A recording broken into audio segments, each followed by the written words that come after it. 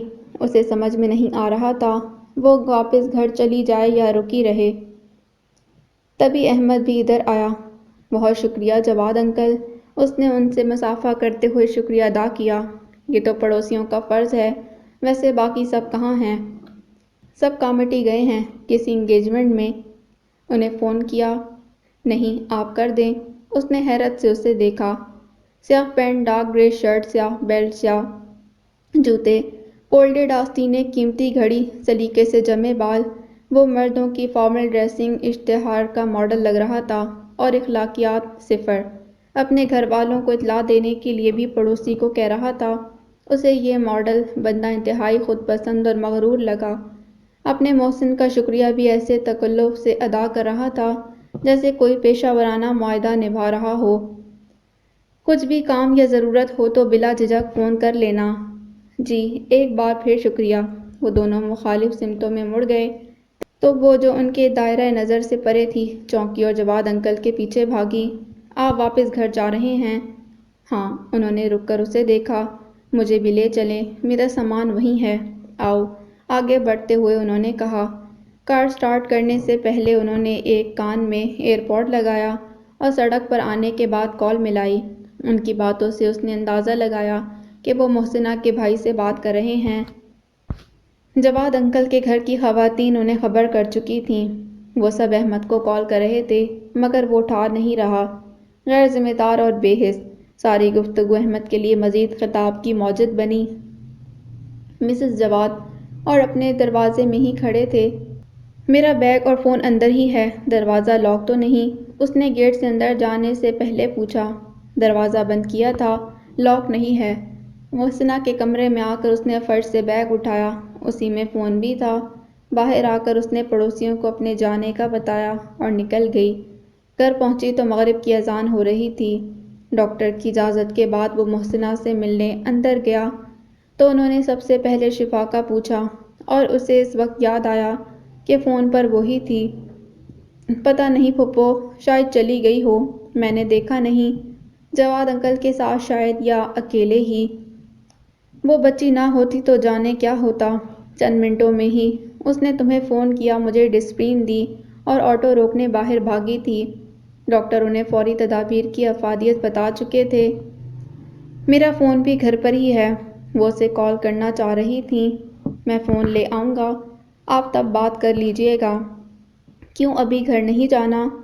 رات تو یہیں رہنا ہے آپ کو۔ تم آفس سے ادھر ہی آ گئے تھے، گھر جا کر چینج کر لو۔ گھر سے فون تھا، وہ آ رہے ہیں، پھر جاتا ہوں۔ کچھ دیر بعد وہاں دونوں بھائی اور بھابیاں موجود تھے۔ وہ ان کے سوالات کے جواب دینے بھی نہیں رکا۔ محسنہ سے رات 9-10 بجے تک آنے کا کہہ کر وہ نکل گیا تھا۔ گھر پہنچا تو ہال میں ہی ثنایا اور صلہ مل گئے۔ کیا ہوا پھپھو کو؟ اسے دیکھتے ہی صلہ نے پوچھا۔ انجائنا کا اٹیک تھا۔ ابھی کیسی ہیں وہ؟ اگلا سوال ثنایا کا تھا۔ بہتر ہیں، اس کے انداز اعلان کر رہے تھے وہ وہاں رکنا نہیں چاہتا۔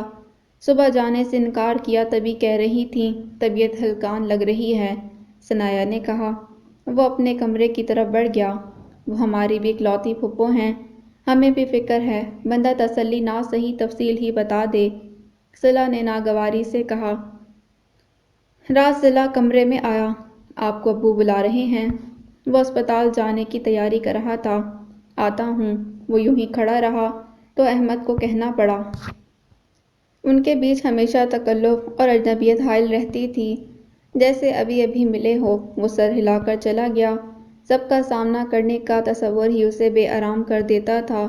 اس گھر میں اب تک ٹکے رہنے کی وجہ محسنہ تھی، ورنہ وہ شاید اسکول کے بعد ہی گھر چھوڑ چکا ہوتا۔ ہال میں پہنچا تو خواتین کے علاوہ سب وہاں موجود تھے۔ ثنایا رات میں محسنہ کے پاس ٹھہرے گی، ابھی وہاں الماس ہے۔ کھانے کے بعد ثنایا کو ہسپتال چھوڑ دینا۔ باپ کی بات اور منصوبے سے اسے اختلاف تھا کہ وہ وہاں رات میں رکنا چاہتا تھا، لیکن اس کے اظہار کا مطلب تھا کہ ان سے گفتگو، جو اسے منظور نہ تھا۔ اوکے۔ وہ پلٹنے لگا تھا کہ باورچی خانے کے دروازے سے ناظرہ کی آواز آئی، تم بھی کھانا کھا کر ہی جانا۔ وہ کچھ کہے بغیر ہی آگے بڑھ گیا۔ اس کی پشت کو دیکھتے ناظرہ کی پلکیں نم ہونے لگیں اور واپس اندر چلی گئی۔ پہلے سے بھی زیادہ کم گو ہو گیا ہے احمد تو، نور الدین نے کہا۔ اتنی دیر میں اخبار کی برگردانی شروع کر چکے فخر الدین نے ہرکار ابھرا۔ زندگی اور بیماریوں کا کوئی بھروسہ نہیں بھائی جان، صحت سلامت ہے تبھی ہمیں بچوں کی شادیوں کے متعلق سنجیدگی سے سوچنا چاہیے۔ ٹھیک کہہ رہے ہو تم، میرا خیال ہے زین اور علیم کی شادیاں ایک ساتھ ہونا چاہئیں۔ انہوں نے اخبار رکھ کر بھائی کو دیکھا۔ یہ تو نیک خیال ہے، علیم کا تو رشتہ طے ہے، آپ جلد ہی زین کے لیے لڑکی دیکھ لیں تو اگلے سال عید کے بعد رکھ لیں گے انشاءاللہ۔ ہیں تو دو تین رشتے، اب سنجیدگی سے سوچتے ہیں۔ زین بظاہر اپنے فون میں گم تھا، تبھی ثنایا اس کے لیے چائے لے کر آئی۔ اسے واپس ہاسپٹل جانا تھا، وہ سب کے ساتھ کامیڈی نہیں گیا۔ اسے واپس ہوٹل جانا تھا، وہ سب کے ساتھ کامیڈی نہیں گیا تھا، وہ ہوٹل میں تھا۔ ناظرہ کے فون پر وہ محسنہ کو دیکھنے ہسپتال پہنچا تھا اور سب کے ساتھ کچھ دیر کے لیے گھر آیا تھا۔ ثنایا کے ہاتھ سے کپ لیتے ہوئے اسے خیال آیا، اس کے لیے رشتے کی بات کر رہے چاچا کی اپنی بھی تو بیٹی ہے، اسے اسی گھر میں دیکھنے کی خواہش انہیں بھی ہوگی، لیکن جب ان کے سامنے داماد کے لیے زیادہ بہتر آپشن موجود تھا تو وہ کیوں اسے اہمیت دیتے۔ اسے چائے اتنی بدمزہ لگی کہ اس نے کپ میز پر رکھا اور باہر نکل گیا۔ اپنی بائک سٹینڈ سے ہٹاتے ہوئے اس کی نظر احمد کی کار پر پڑی اور اداسی اس کے اندر سرایت کرتی چلی گئی۔ گھر میں سب سے زیادہ محبت اور توجہ کے باوجود اسے سب سے زیادہ وہ متاثر کرتا تھا جو اس کی وجہ سے نظر انداز ہوا تھا۔ خوبرو، اسمارٹ، تعلیم یافتہ، سیلف میڈ احمد کے مقابلے میں وہ دبلا پتلا، انٹر پاس، باپ کے ہوٹل کے گلے بیٹھنے والا، باپ کے پیسوں سے خریدی گئی بائک چلانے والا لڑکا تھا۔ والدین اور دونوں بہنوں کا اب بھی وہ سب سے لاڈلا تھا، لیکن کوئی نہیں جانتا تھا اس قدر فراوانی کے بعد بھی اس کے اندر کیسی کیسی حسرتیں پروان چڑھ چکی تھیں۔ انسانی نفسیات اسی کے گرد جالے بنتی ہے جو میسر نہ ہو، حاصلات پر اس کی نظر ہی نہیں پڑتی۔ رات وہ سونے کے لیے لیٹی تو اسے محسنہ کا خیال آیا، کیا انہیں فون کروں؟ فون تو ان کا گھر میں ہی رہ گیا تھا، کل جاؤں یا نہیں؟ کیا پتہ انہیں کب تک ہاسپٹل میں رہنا پڑے۔ گھر والوں نے فون تو ان تک پہنچا دیا ہوگا۔ ذرا شش و پنج کے بعد اس نے ان کا نمبر ملایا، لیکن بیل جاتی رہی، کسی نے کال ریسیو نہیں کی۔ اگلے دن کالج میں اس کی جونیئر اپنا اسائنمنٹ لکھوانے لائی تو اسے انکار کرنا پڑا۔ اس کے پاس وقت تھا نہ ہی فی الحال ہاتھوں میں اتنا دم۔ اس انکار نے اسے محسنہ کی طرف جانے پر مجبور کیا۔ وہ اس طرح کے مزید انکار کی متحمل نہ ہو سکتی تھی۔ اسے احساس ہوا کہ محسنہ والا کام جتنا جلدی ختم ہو اتنا اچھا۔ اگر وہ ہاسپٹل میں بھی ہوئیں تو اس کمرے میں بیٹھ کر 2 گھنٹے تو لکھ ہی سکتی تھی۔ ہال میں ہی الماس اور ناظرہ مل گئیں، جنہوں نے کل کی مستعدی کے لیے اس کا شکریہ ادا کیا۔ ان سے محسنہ کے گھر آ جانے کا سن کر وہ پہلے ان کے کمرے میں چلی آئی۔ السلام علیکم۔ وہ احمد کو دیکھ کر جھجک کر دروازے میں ہی رک گئی۔ احمد پلنگ سے اٹھ کر دور کھڑکی کے قریب چلا گیا۔ وعلیکم السلام، آؤ نا بیٹا، رک کیوں گئی؟ وہ اندر پلنگ کے قریب آئی۔ بیٹھو۔ انہوں نے وہیں اشارہ کیا جہاں احمد بیٹھا تھا۔ وہ ٹک گئی۔ کیسی ہیں اب آپ؟ الحمدللہ اچھی ہوں، اس میں تمہارا زیادہ کمال ہے۔ وہ خوش دلی سے گویا ہوئیں۔ ویسے تمہیں یہ سب کیسے پتہ تھا کہ ہارٹ پیشنٹ یا اٹیک کے وقت کیا کرنا ہوتا ہے؟ کالج میں کسی NGO نے فرسٹ ایڈ ٹریٹمنٹ پر لیکچر اور ڈیمانسٹریشن رکھا تھا، وہیں سکھایا تھا یہ سب؟ ارے واہ، یہ تو سب اسکول اور کالجوں میں سکھایا جانا چاہیے۔ جی، آپ کو پہلے سے ہارٹ کا کوئی مسئلہ تھا یا یہ پہلی بار ہوا؟ کولیسٹرول اور ہائی بی پی کی دوائیں تو کب سے چل رہی ہیں، کبھی کبھار ذرا اونچ نیچ ہو جاتی تھی، لیکن اتنا شدید کل پہلی بار ہوا ہے۔ خیال رکھیں اپنا، اللہ آپ کو صحت کاملہ عطا کرے۔ اس نے سنجیدگی سے انہیں دعا دی اور محسنہ کے چہرے پر مسکراہٹ پھیل گئی۔ وہ اپنی عمر کی دیگر لڑکیوں سے مختلف تھی۔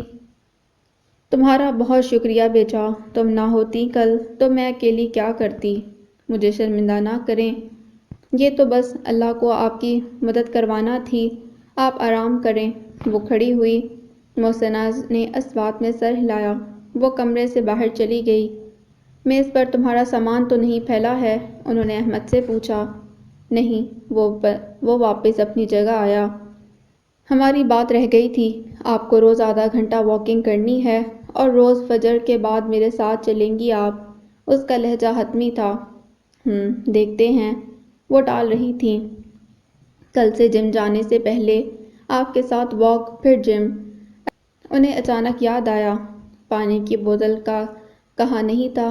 آج زیبا سے، ذرا تم یہ پانی کی بوتل اسے دے آؤ۔ انہوں نے اپنی بوتل اٹھا کر اسے دی۔ میں؟ ہاں جاؤ۔ انہوں نے اسے اٹھایا۔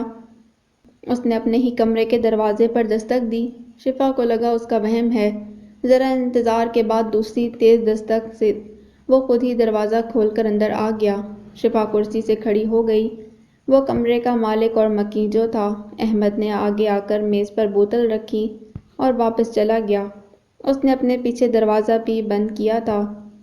خود پسند انسانوں کی یہ بات تو اچھی ہے کہ خواہ مخواہ فری نہیں ہوتے۔ اس نے واپس کرسی پر بیٹھتے ہوئے سوچا، لیکن یہ آنٹی کے کمرے کے علاوہ کہیں اور نظر کیوں نہیں آتے؟ نہ کسی اور سے بات کرتے دیکھا کبھی۔ مغرور انسان ساری رعایتیں اپنی پھپھو کو دیتا ہے۔ کچھ وقت بعد اسے خیال آیا۔ 2 دن نہیں گزرے تھے کہ پھر بشرا کو بدن درد نے بستر تک محدود کر دیا۔ تب اسے بھی یاد آیا کہ ڈاکٹر نے بلڈ ٹیسٹ کے نتائج کسی اسپیشلسٹ کو دکھانے کو کہا تھا۔ اس نے معلومات جمع کیں تو بچوں کے ڈاکٹر کی فیس 1000 سے کم نہ تھی۔ بشرا تو سن کر ہی ہنستی رہی۔ اس کا خیال تھا عنقریب 13 سال کی ہونے والی وہ بچی ہرگز نہیں ہے۔ اگلے دن پھر اسے بخار آ گیا۔ رحاب سے مدد مانگی تو اس نے ایک ڈاکٹر کا پتہ بتایا جس کی فیس 700 روپے تھی، لیکن وہ اتنی دور تھا کہ وہاں بشرا کو لے جانے میں جتنا خرچ ہوتا ملا کر 1000 ہی ہو جانا تھے۔ اس نے نرگس سے کچھ پیسے لیے اور اسی ڈاکٹر کے پاس جانے کا فیصلہ کیا۔ محسنہ سے ایک دن کی چھٹی لے کر وہ کلینک پہنچی۔ سب کچھ دیکھ لینے کے بعد ڈاکٹر نے مزید چند ٹیسٹ لکھ کر دیے۔ اس نے بشرا کو کسی سرکاری اسپتال میں ٹیسٹ کروانے کے لیے راضی کر لیا۔ ٹیسٹ کے نتائج 2 دن بعد ملنا تھے۔ وہ گیٹ سے اندر آئی تو پہلی بار احاطے میں 2 بچے کرکٹ کھیلتے نظر آئے۔ ہال میں آئی تو گھر میں معمول سے زیادہ ہلچل کا احساس ہوا۔ پہلی بار گھر میں بچے نظر آ رہے تھے۔ یہ کون ہے ماموں؟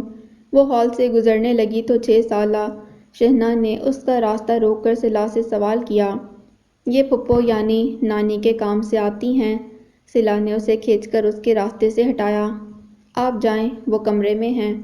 وہ ہال عبور کر کے راہداری میں آ گئی۔ وہ ہفتہ اور اتوار کو سیدھے اس کمرے میں نہیں جاتی تھی۔ محسنہ کے کمرے کا دروازہ کھلا تھا۔ اندر سے آ رہی آواز پر وہ رک گئی۔ وہ اندر تنہا نہیں تھیں۔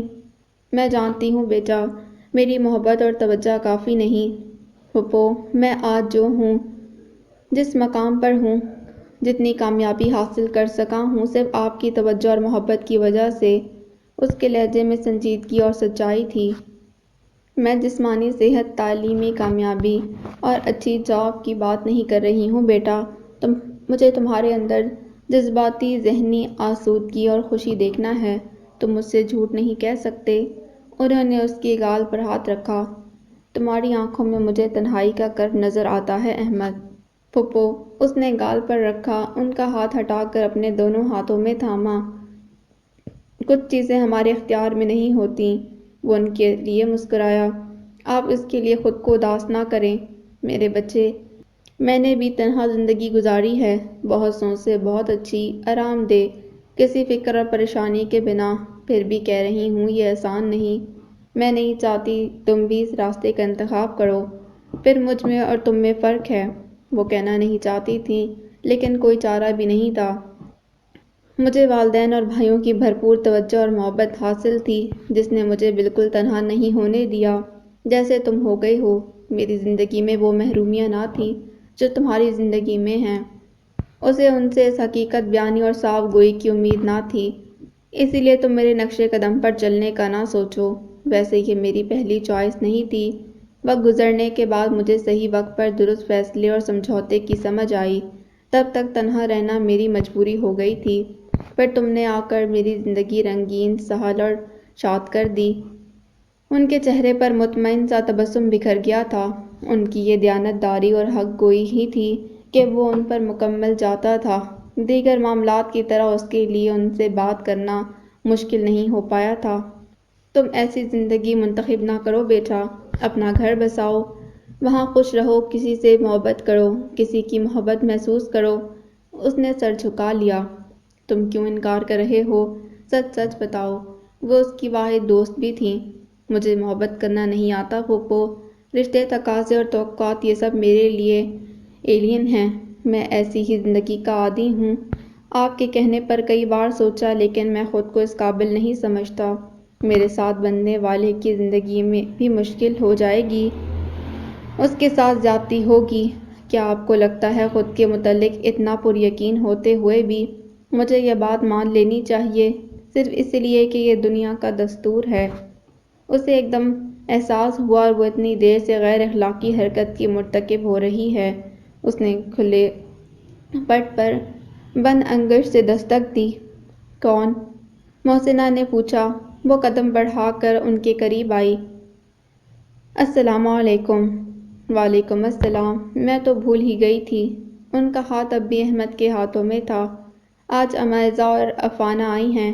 بچے خوب ادھم مچا رہے ہوں گے۔ تم کھڑکی بند کر کے پڑھنا، ان کی بال اندر تک آ جاتی ہے۔ جی۔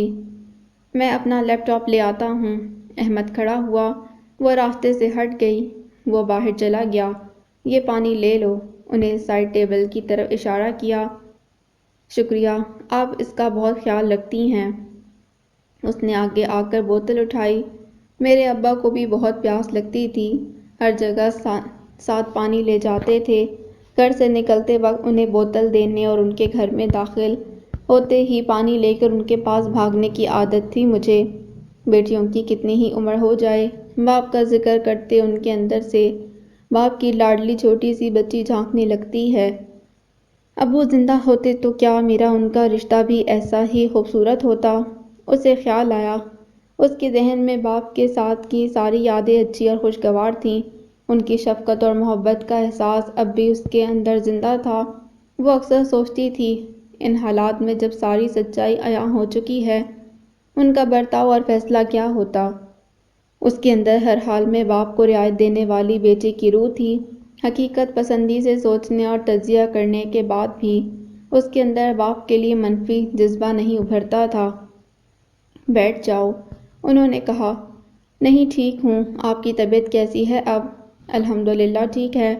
احمد تو اب بلا ناغہ واک پر لے جاتا ہے۔ باقی سب بھی پہلے سے زیادہ خیال رکھتے ہیں۔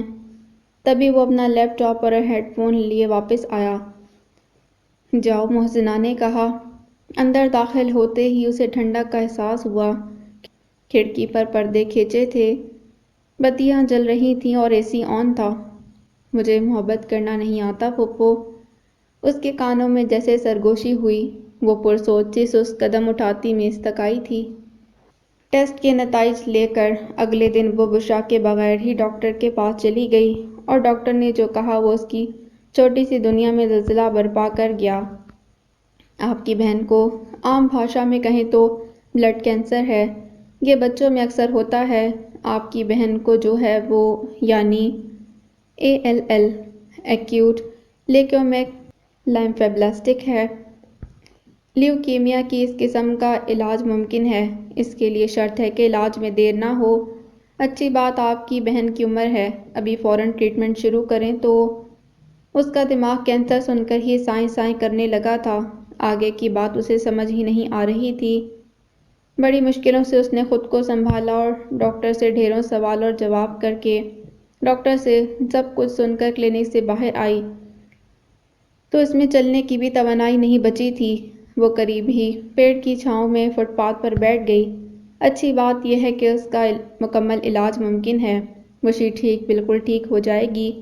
وہ خود کا حوصلہ بڑھا رہی تھی۔ کیسے؟ اس سوال کا جواب اور طریقہ بھی ڈاکٹر نے اسے بتا دیا تھا۔ کتنے کیمو تھراپی سیشن ہونے تھے، اس کے مریض پر اچھے برے اثرات، کتنا عرصہ لگنا تھا، اور نجی اور سرکاری ہسپتال میں اس کا خرچ اور فرق، سب کا اسے علم تھا۔ اس نے بیگ سے بوتل نکالی۔ اس میں تھوڑا ہی پانی تھا، وہ بھی گرم۔ جس ہاتھ میں بوتل تھی اس ہتھیلی کی پشت آنکھوں پر رکھے وہ رو رہی تھی۔ وہ چند سو کی تھرمو اسٹیل کی بوتل نہیں خرید سکی تھی اور اب اسے لاکھوں روپے چاہیے تھے۔ زندگی مل سکتی تھی، بچ سکتی تھی، بس اس کے آگے لکشمی دان کرنا تھی۔ وہ لکشمی جو اس کے گھر کی داسی تھی، نہ اس پر مہربان تھی۔ اسے حاصل کرنا اس کے لیے آسمان سے چاند چرانے جیسا ہی تھا۔ وہ کیا کر لیتی اگر یہ لا علاج ہوتا؟ اس نے چہرہ رگڑ کر آنسو مٹائے۔ کتنا بڑا کرم ہے اللہ کا کہ میرے پاس امید ہے، موقع ہے، اس امتحان میں سرخرو ہونے کا راستہ بھی پتہ ہے۔ وہ کھڑی ہو گئی۔ کیا ہوا اگر یہ کانٹوں سے بھرا تھا؟ وہ پہلے ہی آبلہ پا تھی، سر پر کھڑی دھوپ تھی اور وہ تنہا تھی۔ اس نے دوبارہ کلینک میں جا کر پانی پیا، بوتل بھری اور پھر پیدل ہی محسنہ کے گھر کی طرف چل پڑی۔ کیا ہوا، تمہاری طبیعت ٹھیک نہیں؟ محسنہ نے اسے دیکھتے ہوئے پوچھا۔ ٹھیک ہوں، پیدل آئی ہوں اسی لیے۔ اوہ، پہلے کیوں نہیں کہا؟ کرائے کے مزید پیسے دینے تھے تمہیں، مجھے یاد ہی نہیں رہا۔ تم نے بھی نہیں کہا۔ نہیں، اس نے یہ نہیں سوچا، اس کا یہ مطلب بھی اخذ کیا جا سکتا تھا۔ وہ ابھی 100-150 روپے ہیں میرے پاس، میں سائیکل رکشہ سے آج آتی جاتی ہوں۔ آج جانے سے پہلے لیتی جانا، بلکہ ابھی لے لو، میں بھول جاؤں گی پھر۔ انہوں نے آگے جا کر آرائشی میز سے اپنا والیٹ اٹھایا اور 500 کے 4 نوٹ اس کی طرف بڑھائے۔ آٹو سے آیا کرو، بہت تیز دھوپ ہوتی ہے اکتوبر کی۔ شکریہ، اس نے پیسے لیتے ہوئے کہا۔ کمرے میں آ کر کرسی پر بیٹھی تو اس کا لکھنے کا بالکل دل نہیں کر رہا تھا۔ سارے خیالات ڈاکٹر کی باتوں اور بشا کے گرد گھوم رہے تھے۔ اب تو اسے جلد یہ ختم کرنا ہوگا۔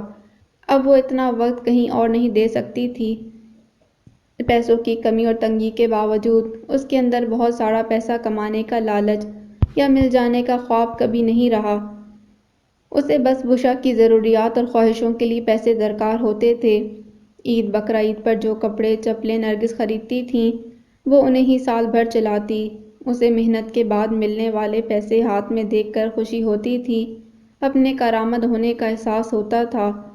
زیادہ دن اسے کوئی کام نہ ملتا تو اسے بے چینی ہونے لگتی، اور اب اسے اتنے ڈھیر سارے روپیوں کی ضرورت تھی جو یوں کسی کا لکھ کر دینے سے نہیں ملنے والے تھے۔ اس کے پاس اور کوئی ہنر نہ تھا، کہاں سے لائے، کیا کرے؟ اس کا ذہن معاف تھا۔ اس نے کاٹن سے ڈائری اور کاغذات نکالے۔ وہ افسانے اور مضامین شروع کر چکی تھی۔ قلم ہاتھ میں لیے وہ سامنے رکھے سفید کاغذ کو دیکھ رہی تھی۔ اس کے اندر آج پھر بہت کچھ باہر نکلنے کو مچل رہا تھا۔ اس نے نیچے جھک کر بیگ سے کاپی نکالی اور درمیان سے کھولی۔ سامنے کوڑا صفحہ تھا۔ آہستہ آہستہ اس کا قلم چلنے لگا۔ جس کی زندگی کا ہر پل جدوجہد سے بھرپور ہو، اس پر اب تک کی سب سے بڑی مصیبت آ جائے تو کیا اسے بھی مصیبت ہی کہتے ہیں؟ اس کے لیے کوئی نیا اور مختلف لفظ کیوں نہیں ہونا چاہیے، کیونکہ یہ اس کے لیے اوروں جیسی مصیبت نہیں ہوتی، یہ قیامت کا سور ہوتی ہے، نگل لینے والی عفریت ہوتی ہے، روح میں بھبر ڈالنے والا طوفان ہوتی ہے۔ درد سہتے سہتے ایک اور درد مل جائے تو ایسا نہیں کہ پرانی عادت کی وجہ سے یہ اضافہ محسوس نہیں ہوتا ہے، اسی طرح جیسے پہلا درد ہوا تھا، بالکل ویسے ہی جیسے دوسرا درد ہوا تھا، اور پھر اس کے بعد کا ہر درد محسوس ہوا تھا۔ اپنے زخم خود سینے والوں کے پاس سلتے زخموں کے ساتھ نئے زخم کا بھی اضافہ ہوتا جاتا ہے، ہمیشہ تازہ رہنے والے رفو گر انگلیوں کے زخم جنہیں وہ خود سی نہیں سکتے۔ وہ کچھ دیر ٹھہری، پھر دوبارہ لکھنے لگی۔ میں چیخنا چاہتی ہوں، چلانا چاہتی ہوں، تاڑے مار کر رونا ہے، لیکن میرے اندر سے خاموش چیخیں ہی نکلتی ہیں۔ میرے دکھ مقدر سے گونگے بہرے ہیں، وہ نہ الفاظ میں ڈھلتے ہیں نہ انہیں آواز نصیب ہے، جن پر گزرتی ہے وہی جانتے ہیں۔ گھٹ گھٹ کے جینے سے اذیت ناک سزائے موت کوئی اور نہیں، یہ ایسی خودکشی ہے جس میں مرنے والے کی خواہش شامل نہیں۔ دکھ اتنے ہیں اور میں اکیلی۔ وہ قلم رکھ کر دونوں ہاتھ چہرے پر رکھ کر رونے لگی۔ کار باہر روک کر گیٹ کھولتے ہوئے آگے آیا احمد کھڑکی کی سمت نظر اٹھتے ہی رک گیا۔ اس کی کرسی پر ہتھیلیوں سے ڈھکا چہرہ اور ہولے ہولے ملکتا وجود۔ وہ رو رہی ہے، اس توثیقی جملے کی ضرورت نہ تھی، وہ جان گیا تھا، پھر بھی اندر سے ابھری آواز نے اسے سوگوار کیا۔ وہ بھول گیا گیٹ کا دوسرا سرا بھی کھولنا ہے۔ کچھ پل بعد شفا نے چہرے پر ہتھیلیاں پھیر کر ہاتھ ہٹائے اور گہری سانس لے کر خود کو سنبھالا۔ بہت زیادہ فاصلہ نہیں تھا کہ وہ بھیگا چہرہ نگاہ کے دائرے سے بچ جاتا۔ شفا نے کاغذ مٹھی میں بھینچا اور کاپی سے کھینچ کر کوڑے دان میں پھینک دیا۔ دوپٹے سے ایک بار پھر چہرہ خشک کیا، قلم اٹھا کر سامنے رکھی ڈائری کھول لی۔ لکھ دینے اور رو لینے کے بعد وہ ہلکی ہو گئی تھی۔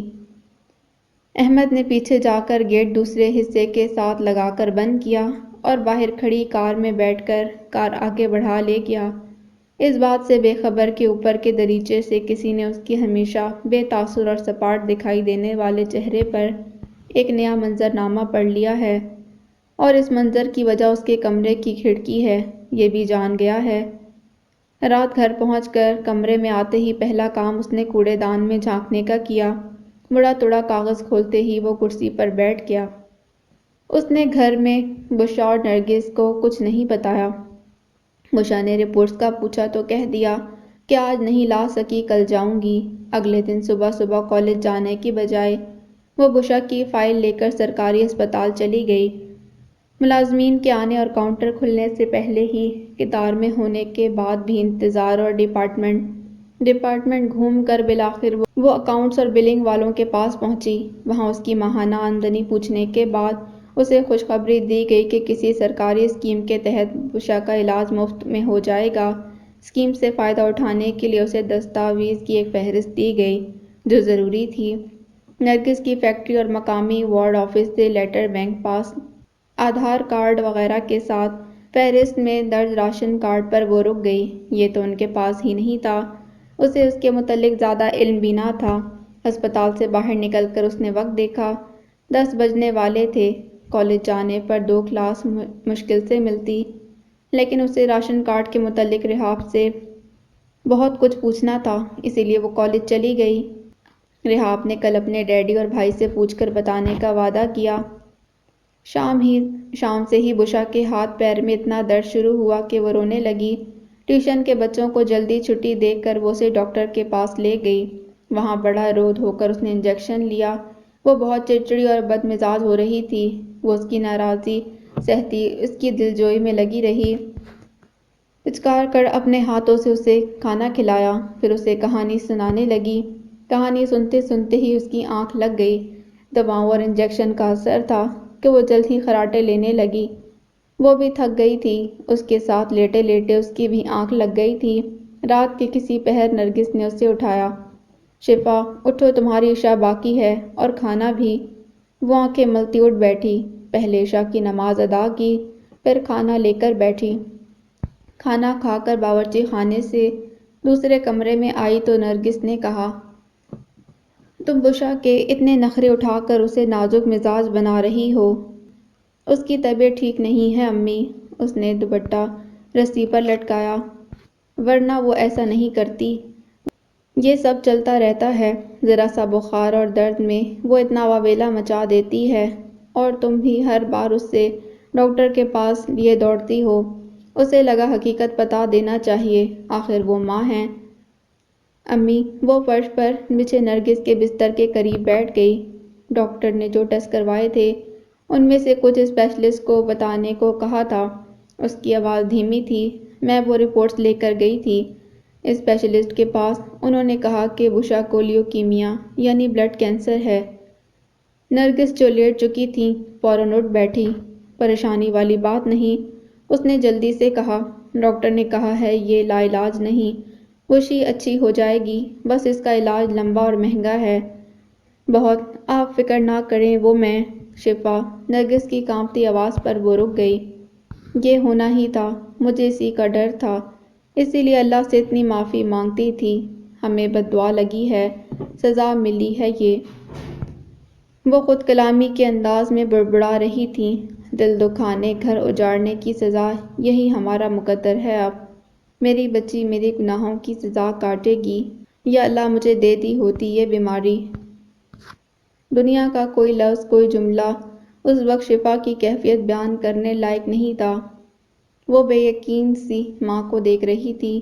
اس کے اندر کا آتش فشاں ایک دم پھٹ گیا۔ سارے احساس اور تجزیے جو وہ برسوں سے اپنے اندر سنبھال رہی تھی، مزید سنبھلنے سے منکر ہو گئے۔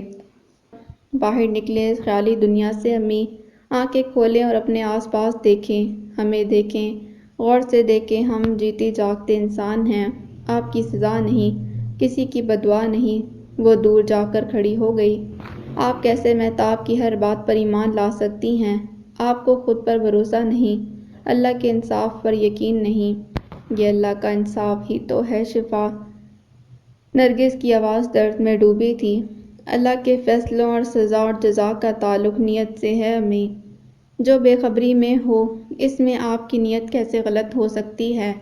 آپ کی بشری خطا ابو کی بات پر ایمان لانا تھی، اس سے زیادہ کوئی قصور اور غلطی نہیں آپ کی۔ تم نہیں سمجھو گی شفا، وہ رو رہی تھیں۔ تو سمجھائیں، آج مجھے سمجھائیں کہ آپ اس مہتاب کی باتوں کے لیے جتنی حساس ہیں اتنی اپنی اولاد کے لیے کیوں نہیں؟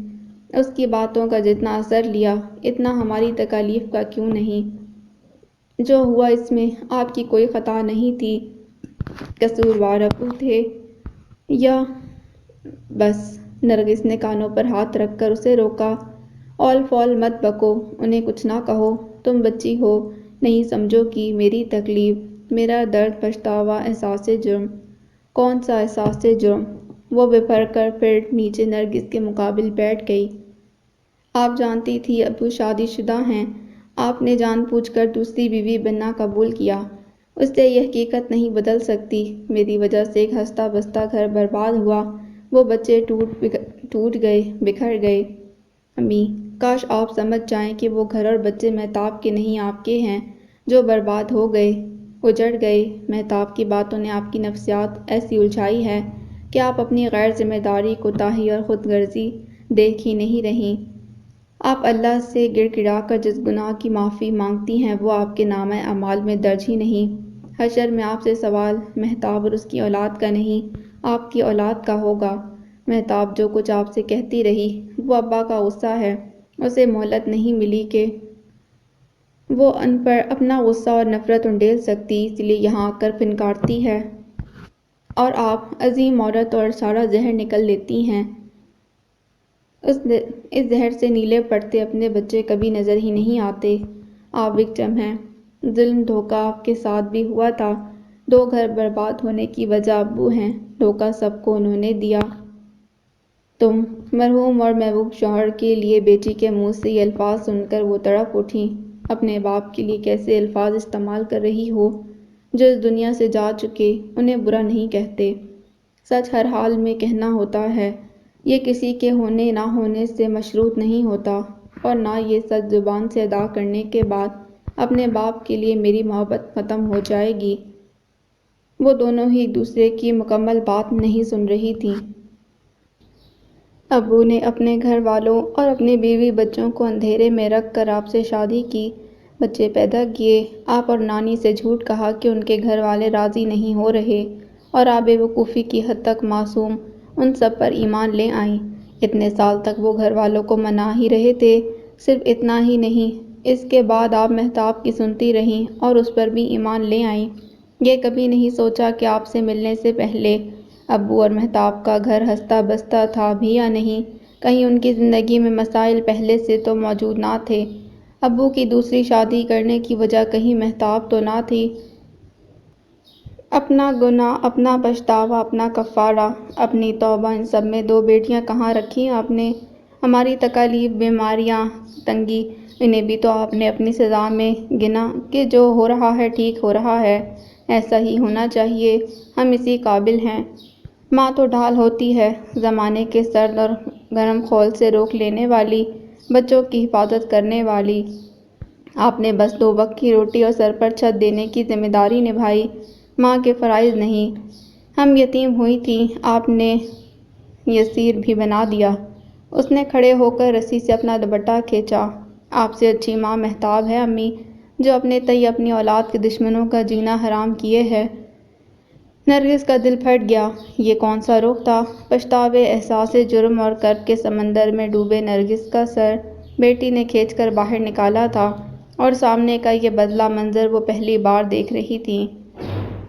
مشی کو میں نے ماں بن کر پالا ہے، اس کو بچاؤں گی بھی میں ہی۔ آپ ہم سے دور اپنی دنیا میں گم سزا کاٹیں، توبہ کریں۔ اس نے گال رگڑ کر صاف کیے اور چپل پیر میں ڈال کر باہر نکل گئی۔ اس کے آنسو رک نہیں رہے تھے۔ وہ کبھی یہ سب اپنی ماں سے کہنا نہیں چاہتی تھی، لیکن کہیں اندر اسے یقین تھا کہ وہ کبھی نہیں سمجھیں گی۔ ان کے لیے اپنے خیالات اور مفروضات سے بڑا سچ کوئی اور نہیں تھا۔ ارد گرد سے بے خبر وہ تیز قدموں سے چلی جا رہی تھی۔ اسے ہر وہ لمحہ یاد آ رہا تھا جب اسے ماں کی ضرورت تھی۔ ایک ایک منظر آنکھوں میں چبھ رہا تھا، جب وہ ماں کی توجہ، محبت، رہنمائی، تسلی کے لیے ترسی تھی۔ وہ سارے حالات اور واقعات بے رحمی سے اسے تک رہے تھے۔ جب اس نے ماں کا کردار خود ادا کیا تھا، آنسو بہہ رہے تھے، ٹانگیں متحرک تھیں، دل چیخ رہا تھا، ہمت ٹوٹ رہی تھی، وہ بکھر رہی تھی۔ کار کے پاس کھڑے احمد کو پہلے لگا اسے دھوکا ہوا ہے، لیکن راستے کے دوسرے سرے پر بغور دیکھنے کے بعد یقین ہو گیا، وہ شفاہی تھی۔ وہ مکمل اپنے اطراف سے کٹی تھی۔ وہ تیزی سے سڑک عبور کر کے اس کی طرف آیا۔ رات کے اس پہر اطراف سے بے نیاز روتی بھاگتی ایک شناسا لڑکی کو تنہا اس کے حال پر چھوڑ دینا اتنا سخت دل ابھی وہ نہ ہوا تھا۔ چند قدموں کا فاصلہ قائم رکھتے وہ اس کے پیچھے چلنے لگا۔ وہ چلتے چلتے تھک گئی تھی، اس کی رفتار کم ہوئی اور پھر کچھ دور چلنے کے بعد وہ رک گئی۔ چند گہری سانسیں لینے کے بعد وہ فٹ پاتھ پر بیٹھ گئی اور پوری آواز سے چیخنے اور رونے لگی۔ اسے فاصلے پر تاریکی میں کھڑا احمد پلٹ گیا۔ سالوں سے مقفل رکھی گئی چیخوں میں سے جانے کتنی فرار ہو سکی تھیں۔ وہ نڈال ہو کر بالآخر خاموش ہو گئی، لیکن گاہے بگاہے آنسو اب بھی رخساروں پر پھیل رہے تھے۔ اسے لگا وہ یہیں گر کر بے ہوش ہو جائے گی۔ اگلا خیال اسے گھر میں سوئی بشا کا آیا اور وہ اٹھ کر واپس گھر جانے کی ہمت جمع کرنے لگی۔ تبھی دائیں طرف سے کسی نے اس کے سامنے پیکڈ واٹر بوتل بڑھائی۔ اس نے گردن موڑ کر سر اونچا کیا۔ اسے شدید حیرت نے گھیرا۔ اس کے بھیگے چہرے پر تحیر اور تشکر گڈمڈ ہو گئے تھے۔ ایک لمحہ ایک نگاہ استعانت کرنے والے پر خرچ کی اور نظر ہٹاتے اس کے ہاتھ سے یہ بوتل لے لی۔ وہ کچھ کہے بغیر پلٹ کر سڑک پر آگے جا کر دائیں بائیں دیکھنے لگا۔ اس کے پیچھے پہنچی۔ دائیں طرف سے آٹو آ کر ان کے قریب رکا۔ بیٹھو، احمد نے پیچھے مڑے اور اسے دیکھے بنا بے تاثر لہجے میں کہا۔ وہ ذرا تامل کے بعد اس کے بازو سے گزر کر اندر بیٹھ گئی۔ احمد اور آٹو یوں ہی جمے رہے۔ کسی خیال کے تحت وہ دوسرے سرے پر کھسک گئی۔ احمد اندر بیٹھا اور سواری حرکت میں آئی۔ آٹو وہاں آ کر رک گیا جہاں احمد کی کار اور اس کے پاس اپنی بائیک کے ساتھ مکینک کھڑا تھا۔ آٹو سے اتر کر احمد مکینک سے بات کرنے لگا۔ مکینک کے جانے کے بعد اس نے کار کا اگلا دروازہ کھول کر پھر اسے دیکھا۔ بیٹھو، وہ جو اتنی دیر سے اسی تذبذب میں تھی کہ پیدل ہی آگے چلی جائے یا رکی رہے، آگے آ کر اندر بیٹھ گئی۔ احمد نے دروازہ بند کیا اور آگے سے گھوم کر ڈرائیونگ سیٹ سنبھال لی۔ راستہ بتانا، اپنے ازلی سنجیدہ لہجے اور سرگوشی سے آواز میں احمد نے کہا۔ اس کے بعد وہ لیفٹ رائٹ کرتی رہی۔ رائٹ سائڈ میں روک دیں، اس نے گھر کی طرف اشارہ کرتے ہوئے کہا۔ اس سفر کے بعد اسے اندازہ ہوا کہ وہ کتنی دور تک چلی گئی تھی۔ کار رکتے ہی اس نے دروازہ کھولا، ایک پیر باہر نکالا اور پھر پلٹی۔ تھینک یو، احمد نے ہلکے سے سر کو جنبش دی اور وہ باہر نکل گئی۔ کار فوراً ٹرن کر کے آگے بڑھ گئی تھی۔ سر راہ ٹکرایا ایک اجنبی ہمدرد، میرے آنسوؤں کا گواہ، کوئی درد آشنا، خاموش رفیق سفر۔ وہ دور جاتی بتیوں کو دیکھ رہی تھی۔ گلی سے سڑک پر آ کر کچھ فاصلہ طے کرنے کے بعد اس نے کار سڑک کے کنارے روک دی۔ گردن گھما کر بغل والی سیٹ کو دیکھا۔ آدھی بھری بوتل شفا وہیں چھوڑ گئی تھی۔ احمد نے ہاتھ بڑھا کر بوتل اٹھائی۔ جانے سے پہلے مڑ کر شکریہ کہتے وقت اس کی سرخ آنکھیں، نم بلکہ متورم ہونٹ، گلابی رخسار اور ان پر جھولتی بھیگتی لٹیں اس سوگوار حسن کی تصویر تھی جسے دیکھنے والا سحر زدہ ہو کر دل ہار بیٹھتا ہے، ہوش کھو دیتا ہے۔ اور وہ اس وقت مجسم طلسم تھی، لیکن اس وقت آنکھوں میں چھپے اس منظر کے سحر نے نہیں بلکہ کانوں میں گونجتی اس کی ان چیخوں نے اسے رکنے پر مجبور کیا، جو ضبط کی انتہا پر باہر نکلی تھیں، جنہیں سن کر اس کے اندر کچھ چٹخا تھا۔ اس نے گہری سانس لیتے ہوئے باہر کے اندھیروں میں آنکھیں الجھا دیں۔ اس کے خیالات کا چڑھتا اترتا دریا بوتل پر اس کی گرفت کو بھی متاثر کر رہا تھا۔ شفا پر نظر پڑنے سے پہلے وہ کسی خرابی کی وجہ سے بند ہوئی کار کے پاس کھڑا میکینک کا انتظار کر رہا تھا۔ اس علاقے میں وہ پہلی بار کلیگ کی بیٹی کی انگیجمنٹ کی وجہ سے آیا تھا۔ نرگس کم ہی بات کرتی تھیں، لیکن آج وہ بالکل خاموش تھیں۔ رات میں وہ واپس آئی تب وہ جاگ رہی تھیں۔ دونوں نے اس وقت ایک دوسرے سے کوئی بات نہیں کی۔ اسے آج رحاب کی بتائی جگہ جانا تھا۔ دونوں کے روکنے کے باوجود بشا اسکول جانے پر بضد تھی۔ اس نے اسے اسکول چھوڑا اور گھر واپس آئی۔ گھر کی اکلوتی فائل سے ان دونوں کے برتھ سرٹیفکیٹ، نرگس اور ناصر حسین کا نکاح نامہ، آدھار کارڈ جیسے ضروری دستاویز نکالے اور ناشتہ کیے بغیر ہی نکل گئی۔ نرگس اس کے لیے چائے پراٹھا لے کر آئیں، تب تک وہ جا چکی تھی۔ مہتاب اور نرگس کو ذہن سے جھٹک کر وہ اہم امور پر پوری توجہ مرکوز کیے تھی۔ اسے امید نہیں تھی کہ نرگس اس کی بات سمجھیں گی۔ وہ حالات واقعات کا ایک ہی پہلو دیکھنے کی عادی ہو گئی تھی۔ اسے افسوس ہو رہا تھا کہ اب تک جیسے اپنے اندر رکھا تھا، کل بھی ویسے ہی کیوں نہ رکھ سکی۔ اسے رحاب نے ایک پتہ اور نام دیا تھا کہ وہ بندہ شاید اس کا نیا راشن کارڈ بنا دے گا۔ کچھ پیسے لگیں گے لیکن کام ہو جائے گا۔ لاکھوں روپے بچانے کے لیے چند ہزار تو خرچ ہونا ہی تھے۔ اس نے سوچا پہلے سب معلوم کر لے، پھر پیسوں کا انتظام کرے گی۔ اب کسی سے قرض لینا ناگزیر تھا۔ بڑے انتظار کے بعد مطلوبہ شخص سے اس کی ملاقات ہوئی۔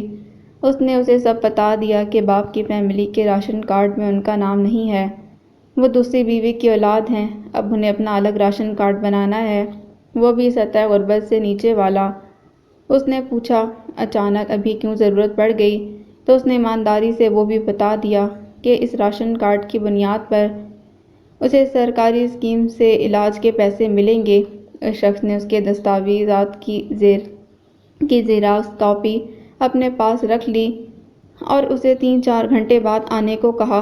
وہ مطمئن سی اس آفس سے باہر آئی۔ وہاں اسے امید سے کم وقت لگا تھا۔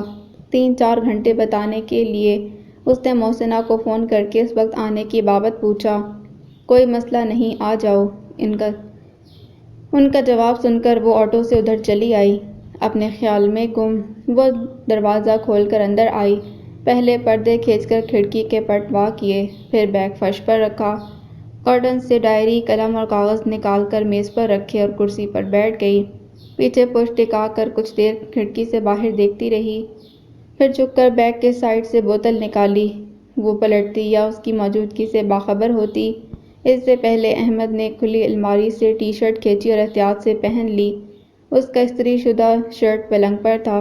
شفا نے پانی پی کر بوتل رکھنے کے بعد میز پر ہتھیلیاں ایک دوسرے پر جمائیں اور جھک کر تھوڑی ان پر ٹکا دیں۔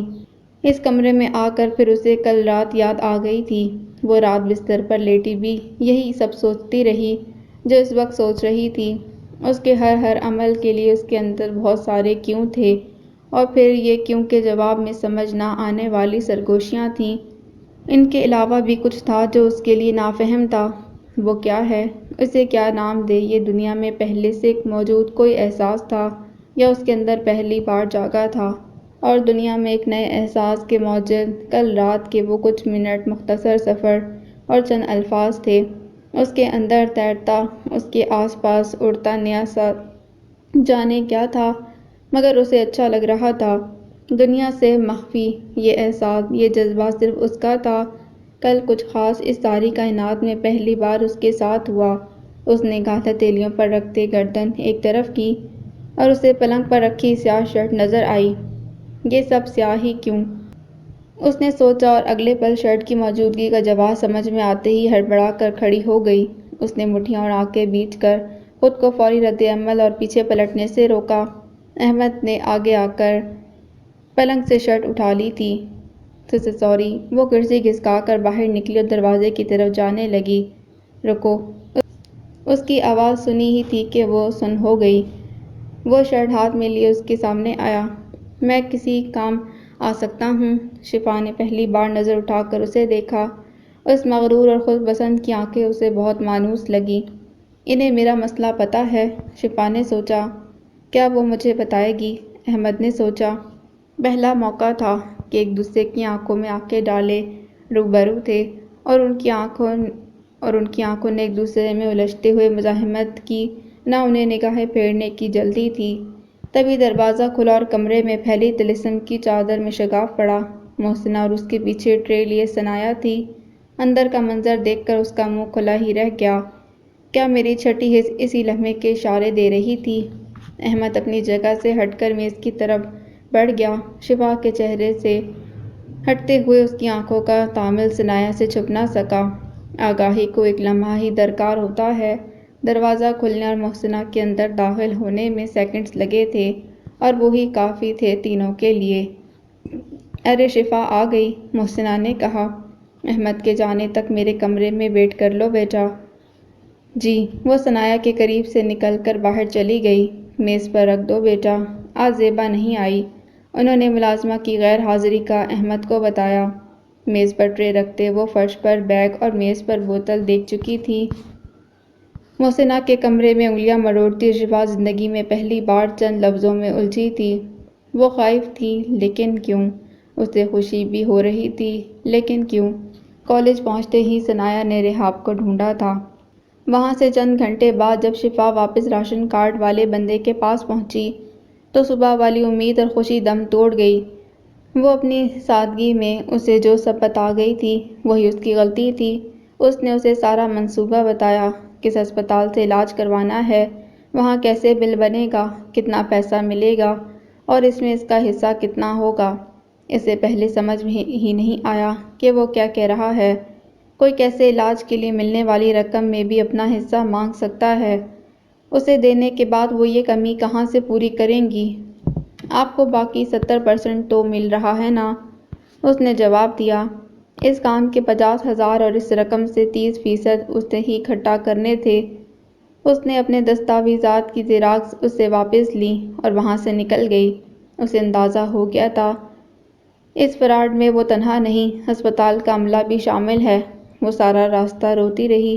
اسے آج گھر پہنچنے کی جلدی نہیں تھی۔ ذرا سنبھلی تو اس نے ریحاب کو فون کر کے ساری صورتحال بتائی۔ تم پریشان نہ ہو، میں پتہ کرواتی ہوں۔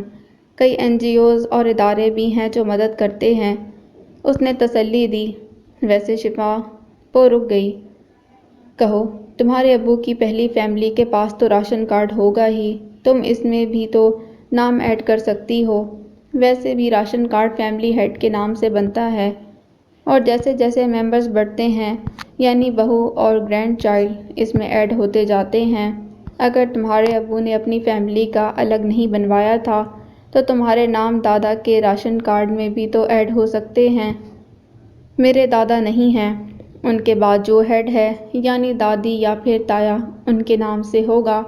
ہو سکتا ہے سب کے الگ الگ ہوں، یعنی چچا، تایا اور تمہارے ابو نے الگ کر لیے ہوں۔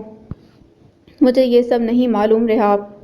تم ان کی فرسٹ فیملی سے بات کرو اور دستور بھی یہی ہے کہ تمہارے ابو کی بیوی یا بیویاں اور بچے سب ایک ہی راشن کارڈ میں درج ہوں گے۔ ہو سکتا ہے تمہارے ابو نے ایڈ کر رکھے ہوں۔ اس کی ٹانگیں بے جان ہو گئیں۔ اسے فوراً بیٹھنا پڑا۔ ڈیڈی کہہ رہے تھے ساری سرکاری فلاحی اسکیموں کے لیے راشن کارڈ کا ہونا لازمی ہے۔ تم بات کرو ایک بار ان کی فیملی سے، یہ سب آسان ہے۔ کاش ریحاب یہ آسانی سمجھ سکتی۔ صلہ، بڑی دیر سے سوچ میں گم ثنایا نے اسے آواز دی۔ وہ اس کے بازو میں بیٹھا ٹی وی میں گم تھا۔ اگر مجھے گھر میں کسی کو بتائے بنا 5-6 لاکھ چاہیے ہوں تو کیسے ارینج ہوں گے؟ چوری کر کے؟ میں سیریس ہوں۔ ثنایا نے اس کے ہاتھ سے ریموٹ چھینا۔ میں بھی سیریس ہوں۔ اس نے ریموٹ واپس لیا۔ کسی کو بتائے بغیر گھر سے اڑاؤ گی تو اسے چوری ہی کہیں گے۔ گھر میں کہاں اتنا پیسہ ہوتا ہے؟ کیا کرنا ہے اتنے پیسوں کا؟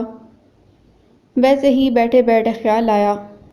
وہ گلے میں پڑی چین آگے کیے اس پر انگوٹھا گھما رہی تھی۔ تمہاری یہ چین بیچ کر 1-2 لاکھ تو مل ہی جائیں گے۔ اس نے ریموٹ سے اشارہ کیا۔ کچھ بھی، اپنی چیز کیوں بیچوں میں؟ اس نے چین دونوں ہاتھوں میں تھام کر کہا، لیکن بات اس کے دل کو لگی تھی۔ کچھ اور سوچ لو اب۔ اس کا جواب مل گیا تمہیں؟ اپنی جیولری بیچ کر مل جائیں گے پیسے۔ رات بھر سوچنے کے بعد اس نے فیصلہ کر لیا تھا۔ رحاب کی دونوں باتیں کہ راشن کارڈ ضروری ہے اور سب سے آسان پہلے سے موجود کارڈ میں اپنا نام شامل کرنا ہوگا، اسے بے انتہا فکر مند کر گئی تھی۔ ساری پریشانیوں اور حالات کے باوجود اسے جو قدرے سکون تھا کہ وہ بشا کا علاج جلد شروع کروا سکے گی، اب وہ سکون غائب تھا۔ اس نے بیگ سے بشا کی فائل نکالی۔ محلے کے ڈاکٹر سے لے کر اسپیشلسٹ اور پھر سرکاری اسپتال کا ڈاکٹر، اس میں سب کے نسخے اور رپورٹیں تھیں۔ اس نے اسپیشلسٹ کا وہ کاغذ نکالا جس پر مکمل علاج کی ٹائم لائن لکھی تھی۔ کیمو تھراپی کب کب اور کتنی بار ہوگی، درمیان میں کتنے دن اور پھر ہفتوں کا وقفہ ہوگا، کون سے ٹیسٹ سے مرض کے کمزور اور ختم ہونے اور مریض کے بہتر ہونے کی نشاندہی ہوگی، وہ کب ہوں گے، سب درج تھا۔ وہ بشا کی صحت کا پروانہ تھا۔ اگر وہ اس پر فوری عمل شروع کر دیتی۔ کون اتنے پیسے قرض دے گا مجھے؟ اتنے سارے روپے کسی سے ادھار مانگ بھی لیے تو واپس کیسے ہوں گے؟ کہیں نوکری یا کام کر کے لوٹانے کی کوشش کروں بھی تو برسوں لگ جائیں گے۔ میں کسی کام آ سکتا ہوں۔ وہ قصداً یہ جملہ نظر انداز کیے تھی، لیکن اب جیسے وہی آخری سہارا تھا۔ محسنہ آنٹی بھی تو اچھی ہیں، میں ان سے بھی بات کر سکتی ہوں۔ اس نے فائل بند کر کے واپس بیگ میں رکھ دی۔ لیکن کیسے کروں؟ اس نے کاغذ سامنے کھینچ کر قلم اٹھایا۔ آج محسنہ موجود نہیں تھیں۔ انہوں نے اسے فون کر کے بتایا تھا کہ وہ آج کہیں جا رہی ہیں، گھر پر نہیں ملیں گی۔ لکھتے ہوئے وہ مسلسل یہی سب سوچ رہی تھی، لیکن کسی نتیجے پر نہیں پہنچ سکی۔